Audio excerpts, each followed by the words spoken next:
Hey, so today Metallis put out a news release highlighting some of the results from the 2021 ZTEM survey. And I have Nickolas Dudek, who's Metallis's chief geologist. And I basically wanted to ask you some questions about it. And there's a lot of information in there, and there's a lot to unpack. Yeah, for sure. Thanks for having me on, Andrew. Yeah, so let's get straight on to it. One of the key points, could you help explain the significance of the low resistivity breaks found by the ZTEM survey? Yeah, absolutely. I am going to just share my screen here. And I've got, oh, perfect, opened right up. I got one of the figures, and so we would have seen a version of this in the news release before. And so this is a cross section. It's oriented roughly east-west. Its exact location isn't super important. I mean, you have holes 41, 42 there for scale. But the main thing, the break in this case, hopefully you could see my little cursor. When we refer to the break is this gap here between the two Hazelton, the two high resistivity Hazeltons, sort of the east and to the west. And so this gap, this low resistivity section, so note that low resistivity in this case is red, high resistivity is blue. This low resistivity section here, we believe is related to the footwall of the Stuhini, which is it's a little bit more conductive than the Hazelton rocks on either side. And the Adam fault, which to some extent is responsible for bringing a little bit of, for adjusting the levels between where our porphyry mineralization is located with respect to the two Hazelton blobs. So what's cool about this is because there's such a contrast in the physical properties between the Hazelton, which we have or has been mapped at surface in previous years, and the Stuhini rock below it, we can see where it sits on like a plan map. So there's a little insert right here where you can sort of see the, it's the AA prime section. You can see that break shows up as sort of an oblong red zone. And what it directly is measuring is the low resistivity or the conductivity of the footwall. And there's a little bit of a bleed across the Adam fault here, which is traced in, and a little bit of a bleed, sort of like a camera almost bleed to the surface, which we can see. So what's really cool is we believe the porphyry mineralization and the subsequent gold overprint is related somehow to it's related to the structure of this break. And so the fact that we can see this break on the ZTEM, and the ZTEM covers almost the entire property, is neat because now we have a template, what we refer to as a template or a pattern, and we can sort of trace this out north to south and see that, oh, it actually continues. And it's not exactly where maybe we had guessed in the past. It continues in a slightly different direction, and look, it's the same pattern every single time, which is sort of the next figure. Hopefully that makes sense. Yeah, that makes sense. That's great. So here I'd like to ask, you have the targets in red there, which represent the low resistivity or high conductivity, which to my understanding, do those represent potential mineral targets and or deposits? Indirectly. So in this case, we have drilled into it's labeled here, the graphitic shales and sandstones, and they're only conductive in the sense because of that graphite and some, pyrrhotite and pyrite and stuff. It's not related directly to the mineralization. What's really cool though is that we believe the Adam fault, or maybe its predecessor, is related to the mineralization. So the fact that the high contrast is what we're seeing. So this red blob isn't actually directly measuring mineralization. It's just sort of showing us the same sort of structural setting where we could expect it. I think it was in the last news release where we first introduced this profile, but sort of this wedge here is probably artificial. We think it's sort of a signal bleed across the fault. When this area here, we have, deep looking IP filling that area in. So we have a decent idea that this isn't totally accurate. It doesn't line up perfectly with the geology we understand, but good enough. Okay. If that answers the question. Yeah, thanks for that. And you also had another figure here where you had, I think, 11-kilometer trend here. Would you be able to pull that one up as well? I believe this one, or perhaps, is this the one you mean? The other one. This one here. Yeah, this one, yeah. Yeah. So I guess going back again, there's There's a lot of new targets that I see here, and you've got areas of high resistivity and low resistivity.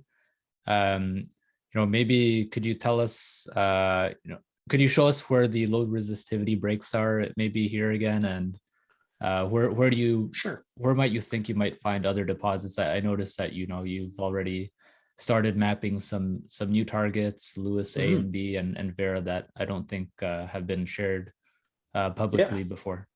Yeah, so these are totally new. A little bit of a scramble to find some names that fit the patterns. This long section, actually, I will flip to the other figure a little bit. This long section is basically drawn more or less on this line, this white line labeled 11 kilometers.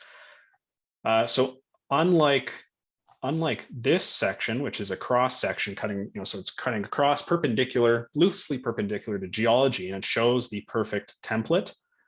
This figure is a long section, more or less a long section. So it's cutting a long trend of that, that resistivity break, that low resistivity, sort of lobe I had described. So actually in this figure, you don't see the break so well because the break would be running in and out of the page. Sort of the purpose of this figure is to show just the relative scale compared to other well-known systems like Ridgeway, Acadia, an earlier figure of Red Chris or Saddle North or Kerr near, just across the river from us, just to give a sense that, it's normal. It has been determined that it's fairly normal to find porphyry systems in sort of a linear fashion, arranged in a linear fashion. And if we have decent reason to believe now, because we think we've isolated for the structure, that they are occurring along this linear pattern. So areas like Louis A and B and Vera, these are areas in cross section looked very similar to Cliff, Miles, and a little bit to some extent Cole, or the Cole A and B. Well, in that case, I might as well just flip back to the other one. So here, these sections are more or less perpendicular to the long section previously. You got it, yeah. And you can see down in here, oops, if I zoom in, the color's a little weird. That is basically figure 3. So this little window is representing the structure responsible for the porphyry mineralization. And we see that little window, that same sort of pattern where you got a blue and a sort of a red or green or yellow breaking it. And each one of these new targets, so like Cole A, Cole B, not very creative names. We might, we'll work on it. Louis A, Louis B, Vera, maybe to some extent over in the Thunder-ish area, kind of hard to say. These are areas worth some following up. Got it. So what kind of follow-up might you be looking at, right? I mean, it's very good that you have all these targets. What are some of the what are the first things that you would want to be doing maybe upcoming this season to determine if those are good targets to go after? Sure. So I mean, our plans are still in development. We still have a lot of work to do, and there's a lot of things now we have to try to squeeze into next season. I would be looking, when we say follow-up work, I'd be looking at going to these locations, Vera, Louis B, Louis A, revisiting to the east of Cole, and doing some prospecting, mapping, trying to understand, we have this geologic model now, thanks to the ZTEM of this break. Do we see that on the ground? Can we confirm it beyond just geophysics? Can we confirm it with geology? And do some soil sampling? Okay, this is a structural break that's very similar to where we have had previous success. Will we find more success over here? Let's do some soil lines. I see it as unlikely. It'd be too quick to put drills on these targets. Yeah. I think a good place to start was soil sampling and just start to build these up and flesh these out. Okay, yeah, great. Curiosity, you were mentioning about coming up with names. How did you come up with, or the company come up with Louis A, B, and Vera? Well, the A and B is sort of my lack of creativity. Vera and Louis they're jazz singers from, I don't know, decades past. There's a few of these that are related to that. All right, thanks. And I guess just out of curiosity, right? Mhm. And I guess a lot of these, Louis A, B, Vera, Cole A and B, have those ever seen any historical drilling or work before, or would this be kind of the first pass ever? For most of these, for Louis A, B, and Vera, as far as I am aware, this would be the first sort of work done along these sort of along these ridges, along the mountaintops here. Cole A and Cole B had seen some previous, I believe they're historical soils, just one line that went across. And it was sort of maybe a little bit further north from Cole A and Cole B. So we'd still like to revisit that and Okay, with modern soil lines. great. Hey, could you go back to the other figure that you had with Sure, this one. yeah, this one. So I just wanted to get here. This is 11 kilometers, right? And Yeah. the companies basically fit in Kerr from Seabridge, the Saddle North from GT Gold, Cadia and Ridgeway and Red Chris. So basically the footprint is, you could fit all of these deposits in this footprint possibly, right? Is that that's what I'm getting away from this?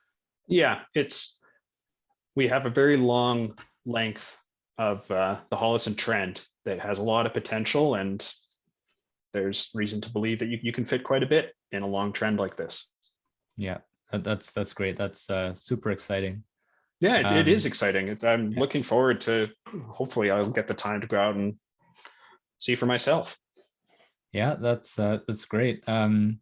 So, from your news release as well, I noticed, right at the bottom, we're still waiting to hear about some more ZTEM news. Mm, So, and I think it was specifically regarding to Thunder North and some of the nickel exploration there. So I'm really looking forward to hearing about that in the near future, hopefully, and also with the company's plans for exploration as well in the coming months.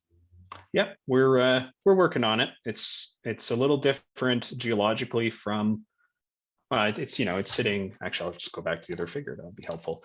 Thunder broadly is this area here, Nickel Mountains, just out of the property up there. So there's a couple trends that we're following up on in geology. We're still trying to figure out. It's looking pretty interesting, but hopefully, yeah, in the next little while, we'll be able to release that information and start building a plan. Yeah, that's great. And you definitely, Metallis definitely does not have a shortage of targets here. You've got a Mm-hmm. great model here with the geological break with analogy with Cliff that you're seeing repeating across 11 kilometers. That's a huge distance. I think Seabridge's KSM and Iron Cap deposits are about 10 kilometers or 12 kilometers.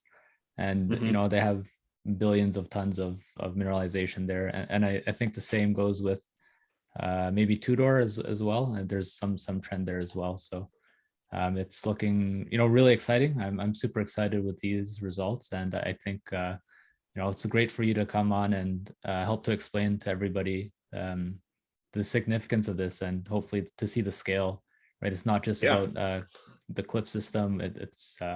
There's so many opportunities for many other deposits, especially in the Golden Triangle. Oh, absolutely. I'm going into it. I mean, I just started helping Metallis out last year. Going into it, and the ZTEM helicopters flying overhead every few days, and I honestly, like, starting off with it, I wasn't too optimistic on what the ZTEM would show. I'm thinking like, holy cow, it's covering such a huge area. Each of these pixels is like 50 meters by 50 meters or something like that. Like it's so coarse and it's such a huge area to cover. But actually, it's worked out pretty well. I've converted. Well, that's good to hear. It's sounds like you're super excited, which is great Mhm. for us as shareholders as well. So yeah, thank you, Nick, for taking the time to speak with me today, and hopefully we can chat again soon. Yeah, looking forward to it. Thanks for having me. Great.